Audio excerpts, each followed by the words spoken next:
Good morning mga katrabaho. Welcome back diri sa akong channel.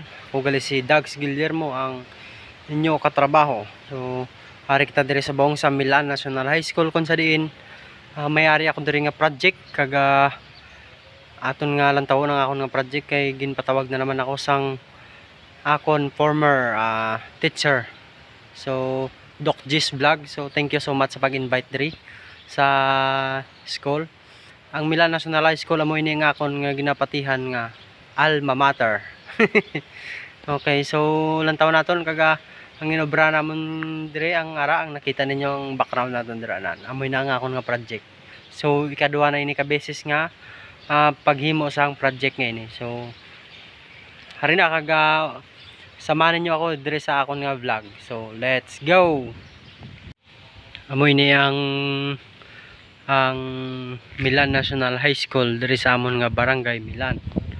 So grabe gid ang pag-improve niya. Subong Dominggo adlaw. Wala sa mga estudyante nga ari dire sa nag-eskwela, so kay Domingo man. Ara Senior High School building. May niyang gym nga under construction pa sa subong. So amoy ini nga akong nga project, ikaduha na subong nga project. Kaya ang una nakahimo man ako dito sa likod sang gym nga ina. Amoy ni yung akong subong. So pang-apat ka adlaw subong ang akong diri nga material, galvanized nga pipe.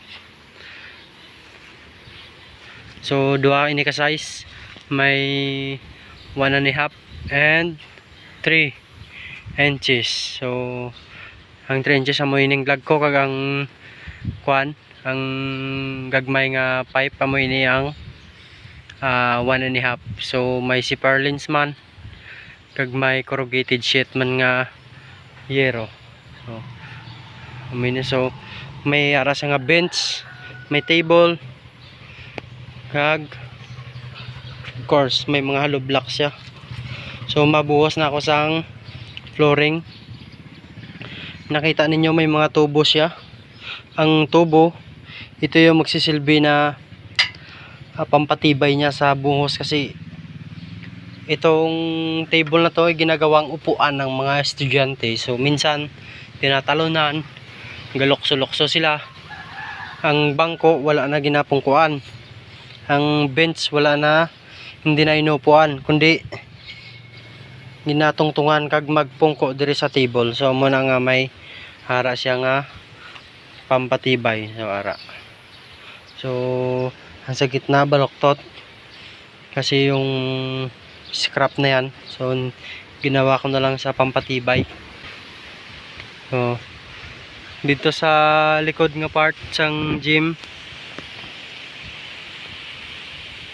makita dito ang isa ka hamuman sini, ang isa ka bahay kubo. Amo man na to ang akon nga obra. So hara, nakita ninyo ayos ang aton nga pagplastar sang mini building naton. So ara, so hanggang dito lang muna tayo at magbubuhos muna ako. Yan yung mga material natin. So ito na yung yung table ng na to, ng study sheet. Ayan. So, malapit na matapos. At inaano ko na siya ngayon. Naka-burnel na. Ayan.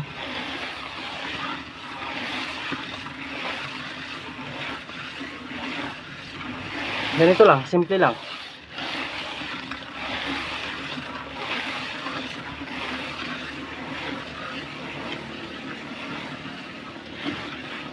Kailangan mapalabas natin yung semento niya sa taas. Ari na siya. So ginaano ko na siya,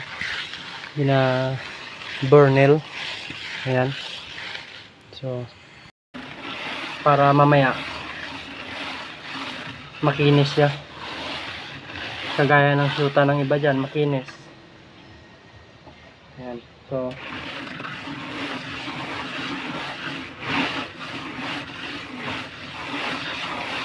malapit na matapos to. Next week magagamit na nila to pagka tuyong-tuyo na yung semento. Hindi na siya magka-crack.